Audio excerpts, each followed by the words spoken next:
Welcome to SP Education Hub.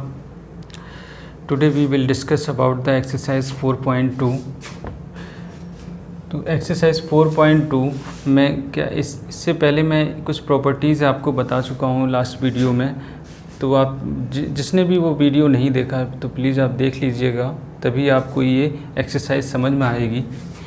तो आज exercise 4.2 हम स्टार्ट करते हैं। तो इसमें ये कहा गया है using the property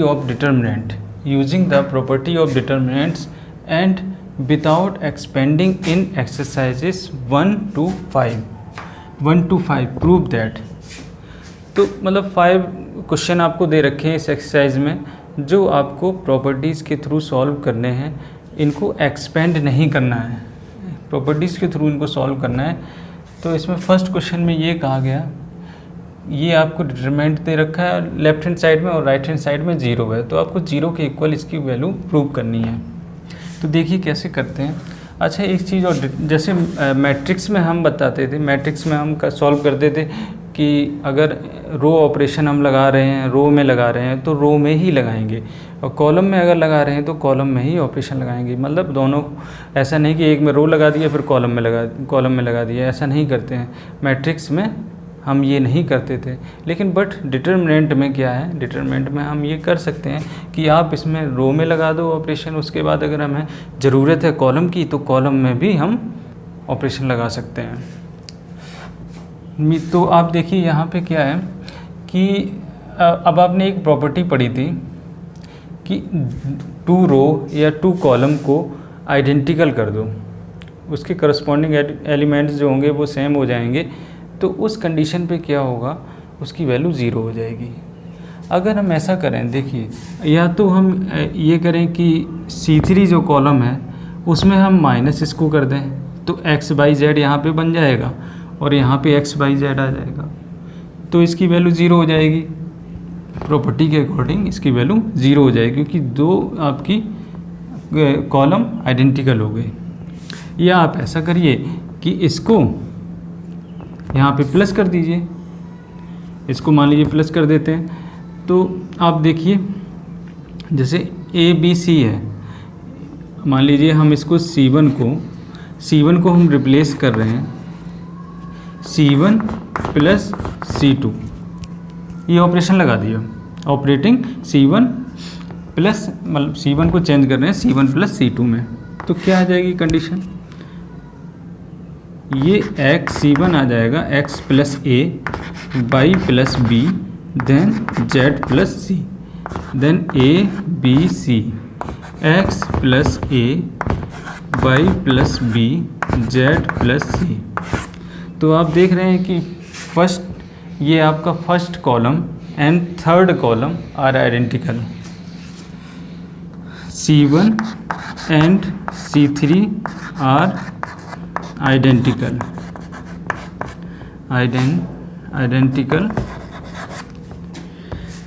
then we can say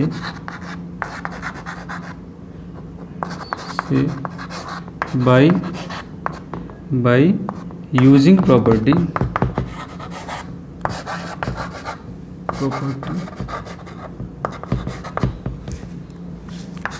the value of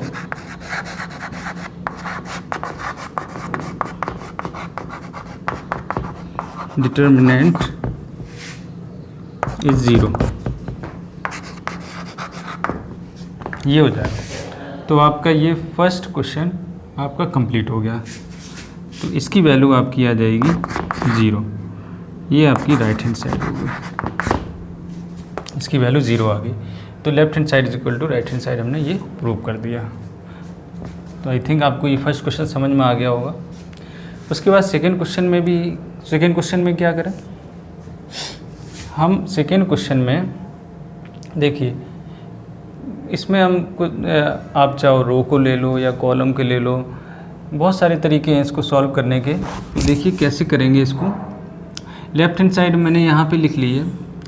तो लेफ़्ट हैंड साइड में क्या है, आप या तो ऐसा करो कि इन सबको ऐड कर दो, मतलब C1 को रिप्लेस कर दो C1 plus C2 plus C3 से, तो क्या होगा, यहाँ पे 0 0 बन जाएगा। R1 को अगर रिप्लेस करना चाहें तो R1 plus R2 plus R3 अगर कर देंगे तो ये 0 0 बन जाएगा। या R2 को रिप्लेस कर दो, R3 को, कुछ भी, मतलब सभी रो को ऐड कर दो किसी एक रो में, तो किसी एक रो के एलिमेंट जा रहे सारे 0 हो जाएंगे। ये नहीं करना है तो कॉलम में लगा दो, किसी एक कॉलम में सभी को ऐड कर दो तो वो कॉलम 0 हो जाएगा, तो उसकी वैल्यू 0 हो जाएगी। देखिए अगर मान लीजिए हम इसको कॉलम को C1 को रिप्लेस कर दें C1 plus C2 plus C3 से, तो क्या होगा A minus B plus B minus C plus C minus A, then B minus C, C minus A, then plus A minus B, then C minus A plus A minus B plus B minus C, then B minus C, C minus A minus B, C minus A minus B, B minus C, ये आ जाएगी value. अब देखिए ये इससे cancel हो गया, ये इससे कैंसिल हो गया, ये यहाँ भी, ये सब कैंसिल हो जाएंगे। तो ये आपका जो फर्स्ट कॉलम है वो 0 0 हो गया। यहाँ पे B minus C, C minus A minus B, then C minus A minus B, B minus C. तो इसमें देखिए ये फर्स्ट कॉलम 0 हो गया, तो ये वैल्यू इसकी 0 आ जाएगी, इसकी वैल्यू 0 हो जाएगी। ये आपकी राइट हैंड साइड होगी। मीन्स किसी भी डिटरमिनेंट में अगर कोई भी एक रो या कॉलम 0 0 हो जाता है तो उस डिटरमिनेंट की जो वैल्यू होगी वो 0 होगी। तो आई थिंक आपको सेकंड क्वेश्चन भी समझ में आ गया होगा। उसके बाद नेक्स्ट थर्ड क्वेश्चन में क्या है कि आपको ये डिटरमिनेंट दिया है इज इक्वल टू 0 करना है। तो लेफ्ट हैंड साइड को मैंने यहाँ पे लिख लिया, ये आपका है 2 3 5 7 8 9 65 75 86। तो इसको 0 के इक्वल हमें प्रूव करना है। तो देखो थोड़ा हमें यहाँ पे आपको समझना होगा कि कोई जो एलिमेंट है वो किसी का मल्टीपल तो नहीं है या कुछ कॉमन तो नहीं आ रहा है, तो ये भी चीज़ें आपको देखनी पड़ेंगी। जैसे सपोज़ 2 3 5 7 8 9, इसको अगर हम देखें तो हम इसको ऐसे लिख सकते हैं 7 9 जा 63 होता है, देन 63 प्लस 2 लिख सकते हैं इसको देन 8 9 जा 72 प्लस 3 लिख सकते हैं, 9 अब क्या हो जाएगा ये, या तो हम इसको ऐसे लिख दें 9 9 जा 81 प्लस लिख सकते हैं। तो आपने एक प्रॉपर्टी आपने पढ़ी होगी कि हम इसको सेपरेट भी कर सकते हैं। जो फिफ्थ प्रॉपर्टी मैंने आपको बताई थी उसमें हम इसको ऐसे लिख सकते हैं, उसके अकॉर्डिंग, उस प्रॉपर्टी के अकॉर्डिंग हम ये लिख सकते हैं 2 3 5 7 8 9, then 7 into 9, 8 into 9, 9 into 9, then plus क्या हो जाएगा 2 3 5 7 8 9। अब ये 2 3 5, आपको ये नहीं लिखना है यूजिंग प्रॉपर्टी 5, ये तो बुक वालों ने लिख रखा है यूजिंग प्रॉपर्टी 5 ताकि बार बार उनको प्रॉपर्टी ना लिखनी पड़े। आप एग्ज़ाम में क्वेश्चन आपको जब आप सॉल्व करोगे तो आप एक अच्छी तरह से क्वेश्चन सॉल्व करने का वे आपका ये रहना चाहिए कि आप क्वेश्चन लिखो, आप जब सॉल्व करो जहाँ प्रॉपर्टी आप लगा रहे हो वहाँ पर उस प्रॉपर्टी को मेंशन कर दो, लिख दो, उस प्रॉपर्टी को ही आपको लिखना पड़ेगा। अदरवाइज़ आप ये भी लिख सकते हैं यूजिंग प्रॉपर्टी, तो एग्जामिनर समझ जाएगा कि प्रॉपर्टी को यूज़ किया हुआ है यहाँ पे इसने। तो देखिए इसकी वैल्यू तो देखिए यहाँ पे 2 3 5 है, यहाँ भी 2 3 5 है, तो इसकी वैल्यू तो 0 हो जाएगी, ये तो 0 हो जाएगी क्योंकि यहाँ पे आपकी जो 2 कॉलम है वो आइडेंटिकल हैं। यहाँ पे आप लिख सकते हो C1 and C3 are identical. तो इसकी वैल्यू 0 हो जाएगी, इसीलिए इसकी वैल्यू 0 हो जाएगी। और यहाँ पे देखिए, यहाँ पे ये मल्टीप्लिकेशन में है, तो एक कॉलम से हम इसको कॉमन ले सकते हैं, इस कॉलम से थर्ड से, तो ये आ जाएगा 2 3 5 7 8 9 7 8 9। और ये यहाँ पे इसकी वैल्यू 0 है, तो 7 8 9 means C2 and C3 are identical. तो इसकी भी वैल्यू 0 हो जाएगी और ये आपका 0 है, तो टोटल आपका ये 0 आ जाएगा। राइट हैंड साइड आपकी 0 है। तो ये आपका थर्ड क्वेश्चन है, आई थिंक आपको समझ में आ गया होगा। उसके बाद नेक्स्ट फोर्थ क्वेश्चन की अगर हम बात करें, देखिए ये भी आसान है, आपको देखने से ही समझ में आ रहा होगा कि अगर हम C2 और C3 इन दोनों को ऐड कर दें तो यहाँ पे क्या होगा, यहाँ पे AB plus BC plus CA, यहाँ भी होगा, इधर भी होगा, इधर भी होगा, तो हम इसको कॉमन ले सकते हैं, तो यहाँ 1 1 बन जाएगा, या आप इसको इसमें प्लस कर दो तो यहाँ 1 1 बना लो। तो आपका एक तो ये फर्स्ट कॉलम या सेकेंड या थर्ड कॉलम में से कोई भी एक बना लो, तो 2 कॉलम आपके आइडेंटिकल हो जाएंगे, तो इसकी वैल्यू 0 हो जाएगी। तो यहाँ पे हम ऑपरेशन लगा दें, C3 को रिप्लेस कर दें C3 plus C2, C3 plus C2, तो 1 1 1, देन BC CA AB, ये देखिए लिखा हुआ है AB प्लस ए का हमने मल्टीप्लाई यहाँ पे कर दिया, प्लस BC आ जाएगा, इधर BC प्लस BA प्लस ये CA हो जाएगा, then CA plus CB then AB। अब आप देखिए जो ये थर्ड कॉलम है इसमें वैल्यू देखिए सेम आ रही है, AB plus BC plus CA, AB plus BC plus CA, AB plus BC plus CA, ठीक है। तो इसको कॉमन ले लेते हैं, थर्ड कॉलम से बाहर आ जाएगा ये AB plus BC plus CA। तो डिटरमिनेंट क्या बचा है आपका, BC CA AB 1 1 1 यहाँ पे बचेगा, क्योंकि हमने वो कॉमन ले लिया। अब यहाँ पे हम लिख सकते हैं C1 and C3 are identical,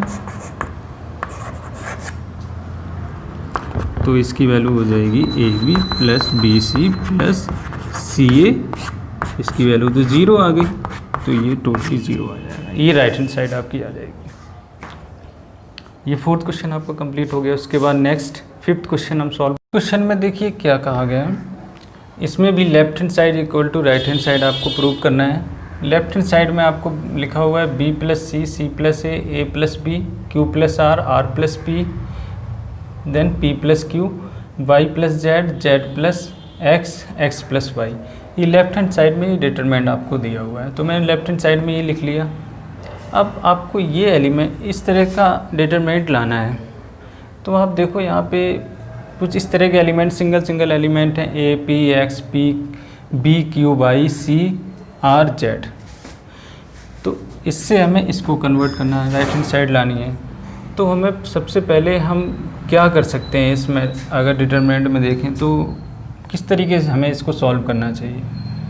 अगर हम ऐसा करें, देखो 2 तो हमें मिल जाएगा, कैसे मिलेगा, अगर हम इन सबको ऐड कर दें तो यहाँ पे 2A plus 2B plus 2C हो जाएगा, यहाँ पे 2P plus 2Q plus 2R हो जाएगा, और यहाँ पे 2X plus 2Y plus 2Z। अगर हम इसको ऐड कर देते हैं तो 2 हमें मिल जाएगा, 2 मिल जाएगा। अब इतना हम पहले करके देखते हैं, तो R1 को हम रिप्लेस कर दें, ये ऑपरेशन लगा दें R1 plus R2 plus R3 ये करते हैं। तो यहाँ पे देखो हम इस तरह लिख लेते हैं, डायरेक्ट में लिख दे रहा हूँ 2A प्लस, इस तरह से 2A plus B plus C। जब आप इसको ऐड करोगे तो 2A plus 2B plus 2C आएगा, 2 हमने कॉमन ले लिया है तो ये वैल्यू बनेगी। यहाँ भी कुछ इस तरह से ही बनेगा, P प्लस प्लस R। इधर पे इसमें क्या बनेगी वैल्यू, यहाँ पे 2x plus y plus z, और इसको एज इट इज लिख देते हैं r plus p z plus x a plus b then p plus q x plus y। ये अगर हम यहाँ से 2 बाहर कर लेते हैं तो ये वैल्यू बचेगी a plus b plus c then p plus q plus r then x plus y plus z, c plus a, r plus p, z plus x, a plus b, p plus q, x plus y। तो हमारा ये determinant आ गया, यहाँ पे ये determinant आ जाएगा। तो अब हम देखिए a, p और x ये लाना है। तो सबसे पहले हम क्या करते हैं, अभी a, p, x तो नहीं, ये आ जाएगा b, q, y, c, r, z। ये कैसे लाएंगे, अगर हम यहाँ पे ये ऑपरेशन लगा दें, मतलब r1 को रिप्लेस कर दें, r1 माइनस r2 को रिप्लेस कर दें r2 minus r1, r2 minus r1, और r3 को रिप्लेस कर दें r3 माइनस r1, तो आ जाएगी वैल्यू। देखिए क्या आएगा, ये तो एज इट इज़ रहेगा a plus b plus c then p plus q plus r, x plus y plus z, c plus a। r2 को रिप्लेस कर रहे हैं r2 माइनस r1 से, तो r2 तो एज इट इज़ लिख दिया, माइनस r1 तो minus a minus b minus c। यहाँ पे r plus p minus p minus q minus r, यहाँ पे z plus x minus x minus y minus z। तो यहाँ पे ये कैंसिल हो जाएगा। उसके बाद c से c कैंसिल हो गया, p से p और r से ये कैंसिल, तो यहाँ माइनस q बचेगा, और यहाँ पे x से ये कैंसिल हो गया, और ये इससे तो माइनस y बचा।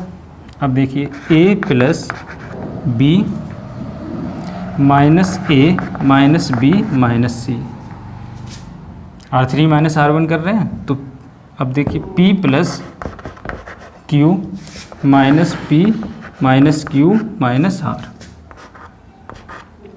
x plus y minus x minus y minus z। अब इसमें भी कुछ कैंसिल हो रहा होगा, b से b कैंसिल हो गया, a से a कैंसिल हो जाएगा, माइनस c बचेगा, ये q से q, p से p और y से y, x से x माइनस z बचा। अब देखिए क्या वैल्यू यहाँ पे बचेगी वो लिख लेते हैं,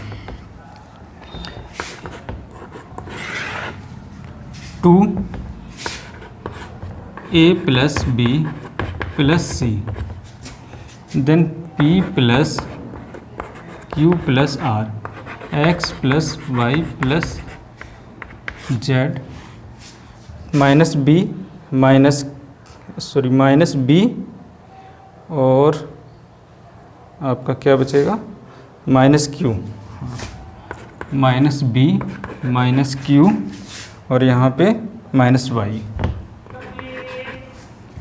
उसके बाद माइनस c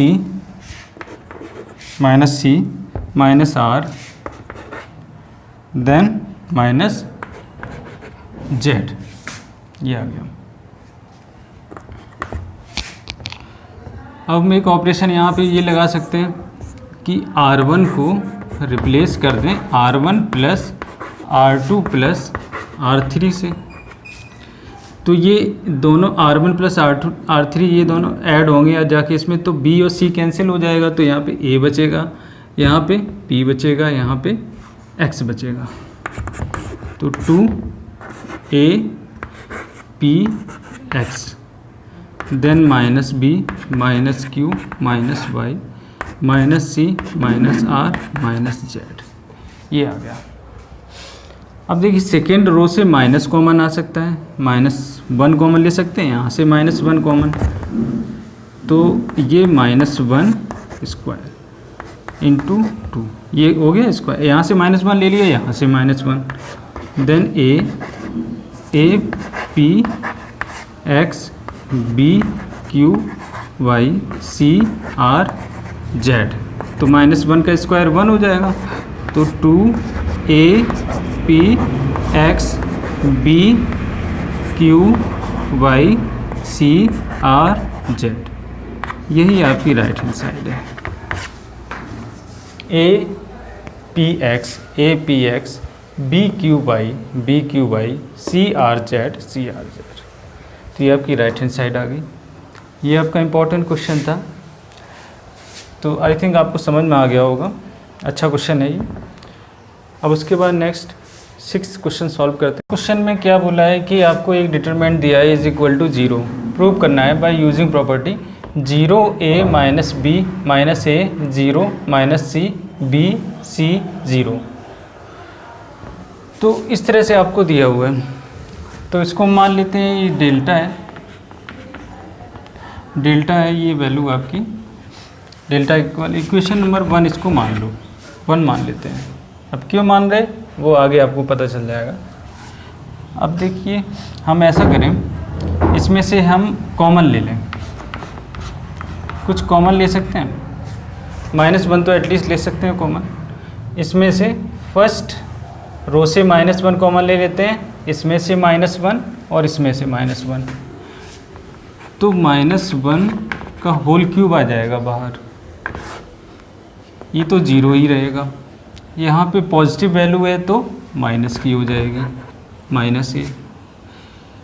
उसके बाद ये माइनस का है तो प्लस का हो जाएगा। जब भी माइनस कॉमन लेते हैं तो उसका साइन चेंज हो जाएगा, पॉजिटिव वैल्यू है तो नेगेटिव हो जाएगी, नेगेटिव है तो पॉजिटिव हो जाएगी। तो यहाँ भी माइनस जब कॉमन ले लिया तो ये प्लस का हो जाएगा, देन 0 ये C, then -B minus C 0 हो गया, ये 0 है। -1 का होल क्यूब ऑड नंबर है तो ये -1 वैल्यू रहेगी, मतलब इसको माइनस लिख सकते हैं, -0 minus A B A 0 C minus B minus C then 0, ये वैल्यू आ गई। 0 minus A B 0 minus A B A 0 C minus B। अब हम क्या करें, इसका हम ट्रांसपोज कर देते हैं। तो ट्रांसपोज करेंगे तो मैंने आपको बताया था कि आप कोई डिटरमिनेंट उसकी वैल्यू अगर आप निकालोगे और ट्रांसपोज करने के बाद वैल्यू निकालोगे, दोनों की इक्वल वैल्यू होगी। तो यहाँ भी अगर हम इसका ट्रांसपोज कर देते हैं तो इसकी वैल्यू नहीं चेंज होनी है, तो हम इसका ट्रांसपोज करते हैं, तो minus then 0 minus A B then A, ये आपकी सेकेंड रो है, कॉलम में सेकेंड कॉलम में कन्वर्ट हो जाएगी, 0 C then minus B minus C 0, ये इस तरह से बन जाएगी आपकी कंडीशन। अब देखिए इसको हम 2 मान लेते हैं, इक्वेशन ये 2 है। अब देखिए ये 0 यहाँ पे फर्स्ट और सेकंड को देखिए, 0A minus B 0A minus B minus A 0 minus C minus A 0 minus C B C 0 B C 0। तो ये तो पॉजिटिव है, ये नेगेटिव है, तो इन दोनों को ऐड करोगे बाई एडिंग 1 and 2, तो इधर क्या आ जाएगा, ये 2 डेल्टा बन जाएगा, और ये पॉजिटिव है और ये नेगेटिव है, तो प्लस माइनस कैंसिल होके 0 हो जाएगा और डेल्टा की वैल्यू क्या आ जाएगी 0/2 0। यही आपको लाना था राइट हैंड साइड में। ये आपका 6th क्वेश्चन कंप्लीट हो गया। अब उसके बाद 7th क्वेश्चन में देखते हैं। 7th क्वेश्चन में क्या है कि आप ये डिटरमिनेंट आपको गिवन है -a² AB AC BA -b² BC AC CB -c², और इज इक्वल टू में आपको ये प्रूव करना है 4a² b² c²।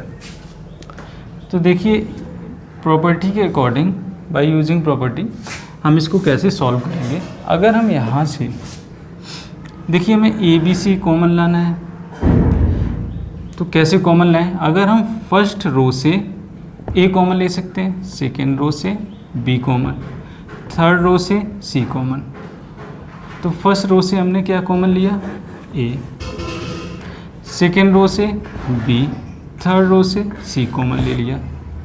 तो यहाँ पे क्या वैल्यू बचेगी -a, और A कॉमन चला गया था तो B बचा, यहाँ पे C बचेगा। देन यहाँ से B common, then A -b C बचेगा। यहाँ से हमने C कॉमन ले लिया, then A B then -c। ठीक है, तो ये कंडीशन आके बनेगी। अब आप देखो यहाँ से फर्स्ट कॉलम से B A कॉमन ले सकते हैं, और सेकेंड कॉलम से B, और थर्ड कॉलम से C कॉमन ले सकते हैं। तो A B C तो ये आपका कॉमन आ गया। अब उसके बाद इससे भी फर्स्ट कॉलम से A कॉमन लिया, सेकेंड कॉलम से B और थर्ड से C। तो -1 देन 1 1 1 -1 1 1 -1, ये कंडीशन। तो ये आपका आ जाएगा a² b² c², और इसको हम एक्सपेंड कर देते हैं। एक्सपेंड कर दें तो प्लस माइनस प्लस,